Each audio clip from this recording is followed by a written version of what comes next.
ఒక్క అక్షరం కూడా రాలేదు. అన్నీ వచ్చినట్లే సమాధానం చెబుతుంటాడు మొద్దు. ఈ మొద్దోడొచ్చాడు, నా బడి నాశనం అయిపోయింది.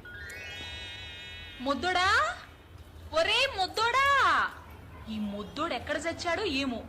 వీడిని తీసుకురమ్మని ఆ పంతులు గారు నా ప్రాణం మీద పెడతాడు. మొద్దు, అరే మొద్దు. సోగ్గాడే అన్న సిన్ని నాయనే కొంతకాలమన్న తీరదమ్మ సోగ్గాడికి పక్కబాబుడు తీసుకొని బాపట్ల పోతుంటే బండి పిల్ల తన్నిపోయే పంతులుగా అన్ని రాక రాక అల్లుడొచ్చాడు. అమ్మాయికి పెద్ద జ్వరం వచ్చింది. ఏం చేసేది అల్లుడా, నేనేం చేసేది? ఏం చేస్తున్నాడు లూచి బాబులు? నిన్ను పంతులు గారు ఎక్కడ కనబడితే అక్కడి నుంచి బడికి ఈడ్చుకురమ్మన్నారు. రాను పో.